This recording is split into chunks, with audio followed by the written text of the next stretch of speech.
For the longest time, I've always felt something odd with the sneaker community. And that's calling people who move and do not act like sneakerheads. You know, Joe Schmo that you hang out with who got mad Jordans, but you can't find no Reebok in his collection. He got mad Jordans. You can't find no Converse in his collection. You can't find no Vans. I'm talking about the people who are not sneakerheads because they trend hop and they hype beasts. Yeah, that's what we talking about, man. Who is a sneakerhead? What is a sneakerhead? That's what this is about. It's about drawing the line. Who is a sneakerhead? I'm drawing the line. You are not a sneakerhead if you collect things that are based on hype or trend. Period. It starts and stops there. If your collection now has New Balances because New Balances have become hot and you really don't rock with those New Balances, if I see you get rid of those New Balances over like the next year or two, if New Balance hype die down, you are fake. You are not a sneakerhead. But we have to be able to really identify a sneakerhead by like a clear cut like vision, 2020 vision. We got to be able to really identify. Here's my thing. As a real sneakerhead, someone who really genuinely loves sneakers, when I was in high school, 2015, I remember when the Kendrick Lamar Reebok sneakers came out. I was dumb hype, but nobody else was around me. Why? Because guess what else was getting ready to come out 2015? Yeezys. I've been feeling this for years. It's 2025. But the point is this. You see a lot of people. You see even Complex Con, when they host their Sneaker of the Year conversations, it be the same big brands up in there. Nike and Adidas. It's always a Nike shoe. Like top 3 all the time. Top 2, if not 1. And then same thing with Adidas. Wasn't AEs just voted #1 last year? I'm tired. And the only time other shoes really be getting that type of look is if it's a collab sneaker. Yeah, I'm talking about the J-Tips. So let's keep it a stack. A lot of you not sneakerheads, and we gonna have that good conversation because there are people who are, and that should be celebrated, like Wear Testers and Dre the Shoe God. There are people who are actual sneakerheads and care about the culture, the history, the technology, the performance, the creativity, the names behind some of these designs.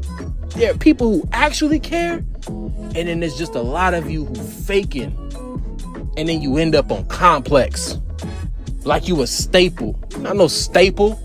So we just drawing the line. That's all this is, man. I'm not saying you an evil person. This is just sneaker culture. This is just fun stuff. But you know what I'm saying? You just gotta draw the line from the fakes. But if you watching this and you are a fan of sneakers, come on, we gotta push the narrative. Because you don't see these people putting in Kyrie Irving shoes in Sneaker of the Year conversation when they absolutely are Sneaker of the Year quality.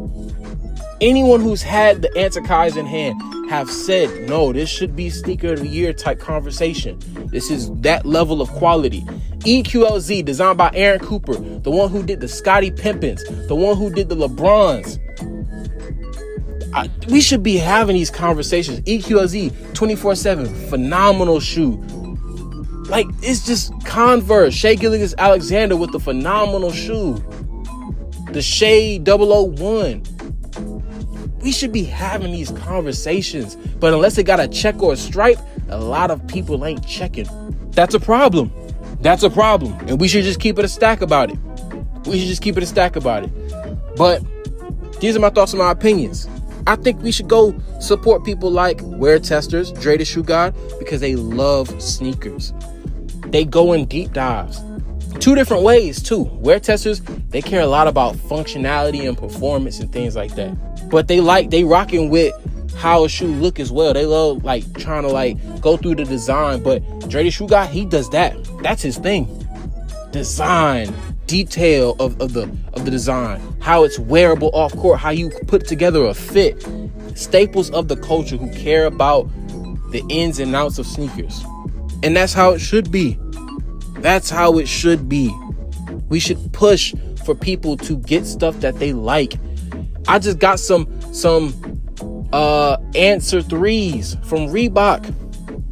Yeah, AI Answer 3. And it's a collab shoe with AEW, a wrestling company, with this wrestler named Swerve Strickland. And I love that wrestler. And you know what? I saw the shoe and I said, I'm gonna cop.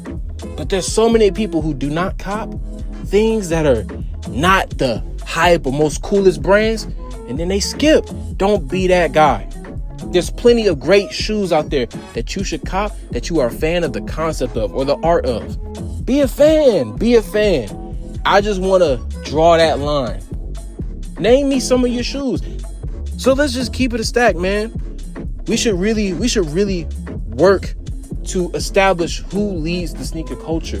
Not Complex, not Seth Fowler, not Kais, not all these guys who just they not the reason sneaker culture exists.